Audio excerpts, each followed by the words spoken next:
And welcome back from our top of the hour break. This is Candace, Salima, and joining me now is Representative Brad Daw from Utah and Senator Curtis Olafson from North Dakota. We are going to be talking about a very intriguing subject now, and it is called, I believe, if I can get this right, an Article 5 Amendment Convention. Brad, would you, am I getting that right?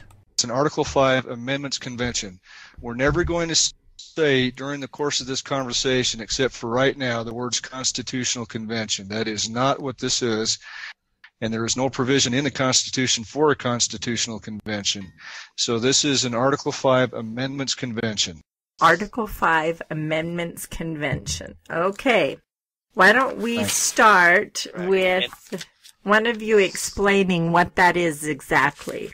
Well, Senator, if you don't mind, can I jump in there? Yes, absolutely. Have at it. And then you fill in what I miss. Okay. Candace, what we're trying to do, in essence, is we're trying to use the Constitution exactly the way the Founding Fathers designed it to be used in exactly the situation they intended it to be used in. And that is this. If you read the Federalist Papers, and I'll be glad to get you the references to the specific ones, it says in there very clearly that when the federal government gets out of control or starts taking too much power away from the states have the ability, without the interference of the federal government, to call for a convention for the purpose of amending the Constitution.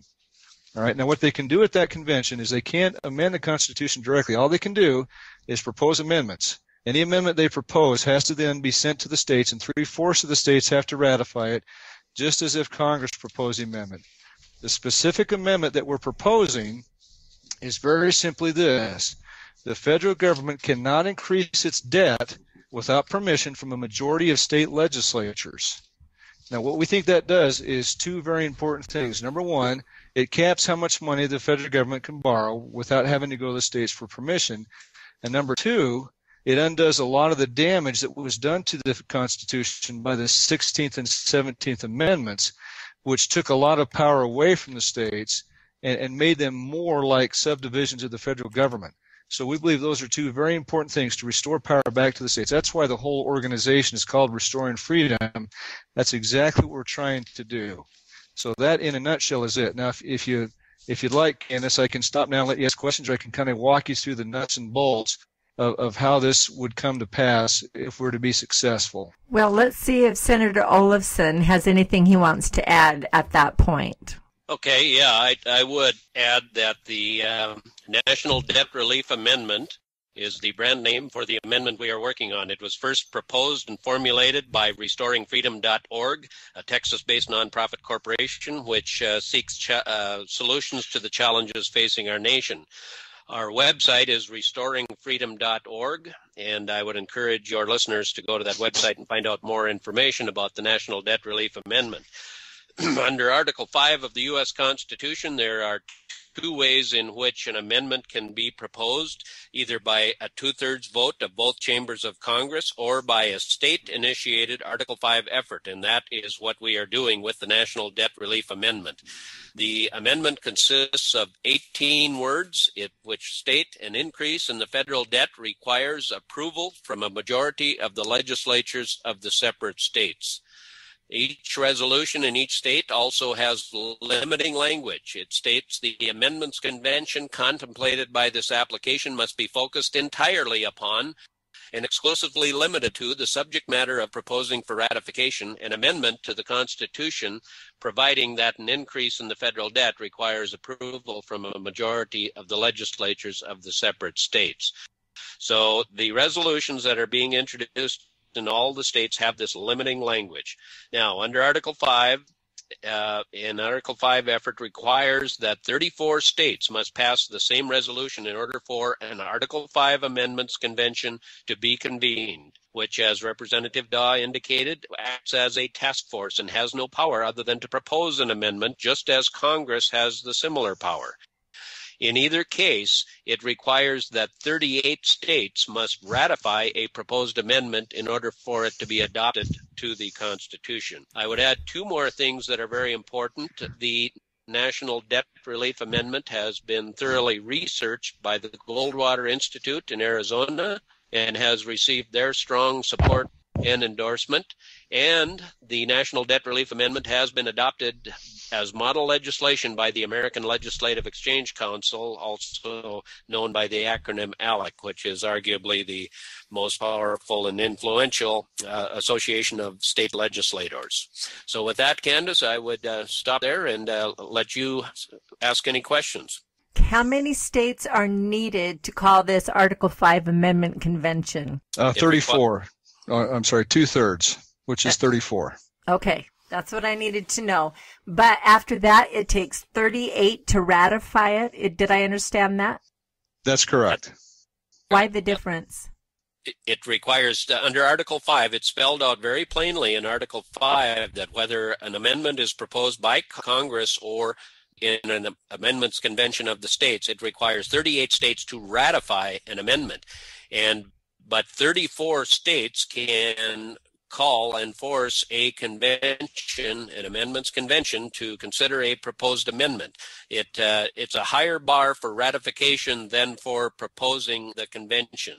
So the bottom line is this, that amending the U.S. Constitution is a very challenging task, and it should be. It's a very high bar to cross.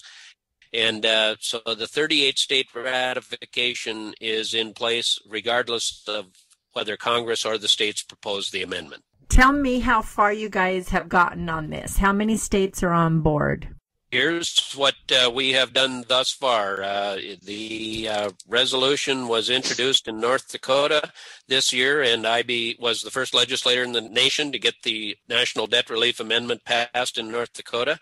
It has also passed in Louisiana, and at the current time, as of today, we have committed prime sponsors in 12 states, and we have serious interest out of an additional 12 states. So 2 states have passed the National Debt Relief Amendment, 12 states in which the legislation is pending with committed prime sponsors, and 12 additional states in which we have serious interest. That is wonderful. Now tell me why you guys decided to go this route instead of going with a balanced budget amendment, or, well, obviously Congress is out of control, so I can tell why you didn't go there. Yep. Brad, go ahead. Well, let me answer that. Candace, because this is something that I've thought about for a long time. I've seen proposals for different balanced budget amendments, and they all have the same fatal flaw, and that is that it basically tells Congress they have to enforce the rule on themselves. All right. In other words, you look at any balanced budget amendment that I've ever seen, it says something like, Congress shall not spend more than it takes in. Or they shouldn't, in other words, and it's something they have to enforce upon themselves. Now, on the other hand, you look at Utah, and we have a very different kind of a system. The way it is in Utah is we have a very hard debt cap, and that debt cap is calculated by the amount of property value in the state. You take all the property value in the state, multiply it by 2%, and that is the maximum amount of debt that Utah can incur, whether they like it or not. And so that is in the Constitution, is outside of our control. We can't change that, and that's a number that anybody anywhere can verify very easily. And so I've always been looking for what can we do to enforce something on Congress that they cannot skirt around or skate around. And then the other thing I've always been looking for is what can we do to restore some power back to the states that was taken away from us by the 16th and 17th Amendments. And so this National Debt Relief Amendment, when it was brought to my attention, struck me as the perfect combination of both of those. It puts a hard and enforceable cap on the amount of debt that the country can incur, that Congress can incur, and it brings power back to the states so that when Congress tries to impose their will upon states, generally through the purse, states can now push back. So that, to me, makes it the ideal combination. And how is this Candace, being... if I could weigh in on... Yes. If I could weigh in on why the NDRA instead of the balanced budget amendment. Please do. The National Debt Relief Amendment and the balanced budget amendment can peacefully coexist.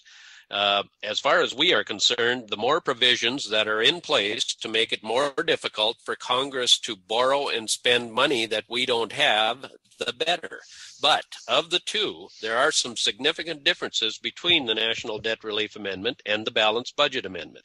And the first is that the discussion about increasing the federal debt will no longer be held just in Washington, D.C. It will be held all across our country by the government closest to the people, the state legislatures. Also, the National Debt Relief Amendment will be self-enforcing. It is very simple, very easy to understand. It is very difficult to misinterpret or misrepresent. And when I say it will be self-enforcing, I mean in this manner.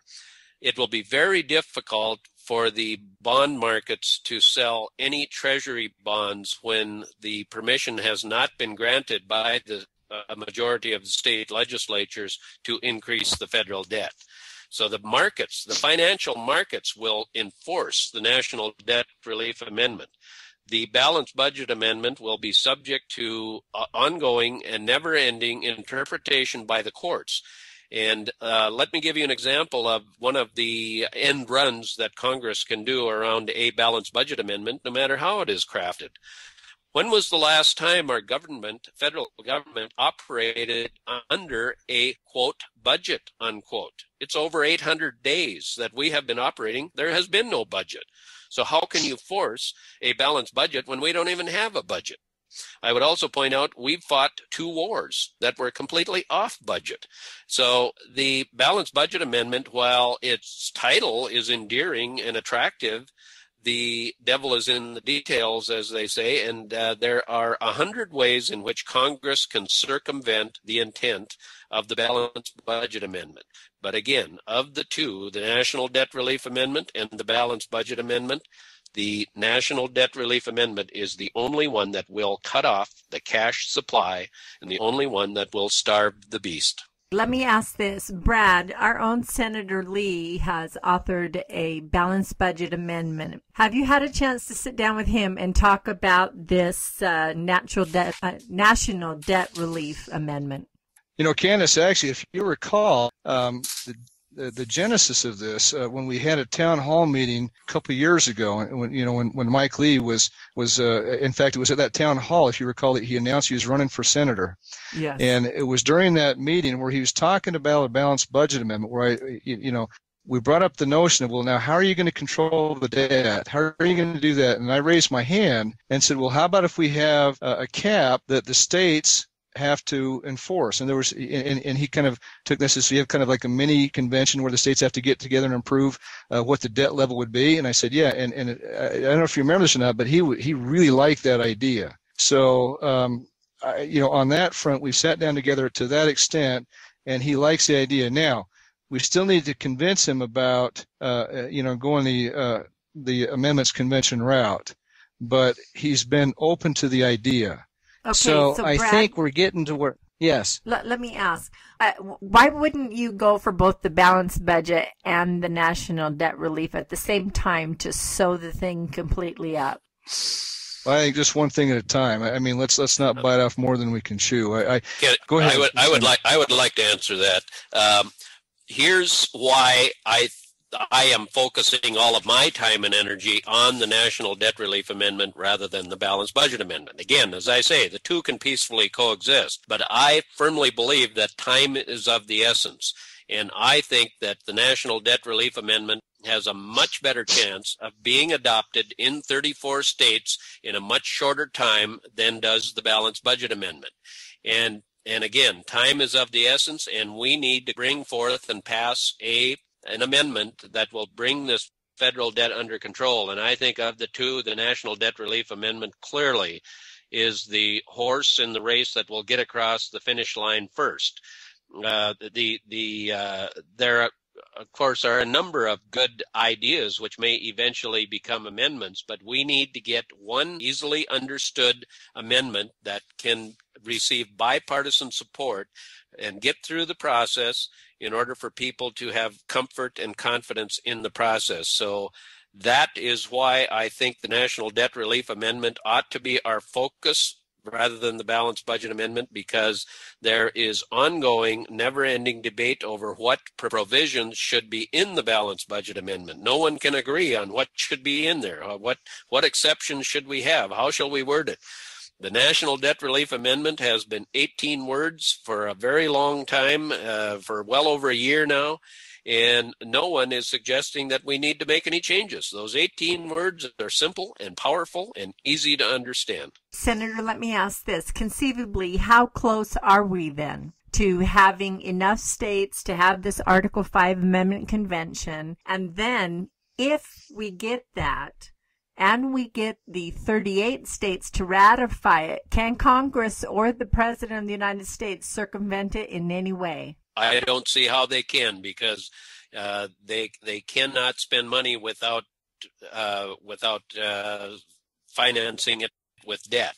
And in order to do that, they have to come to the state legislatures and get their approval. Now, the National Debt Relief Amendment does not dictate policy. If Congress can make a compelling case for a need to increase the debt, for example, we've got some national emergency, a war or a major hurricane or some type of national disaster, and there is a compelling need to increase the debt, the National Debt Relief Amendment does not prevent that.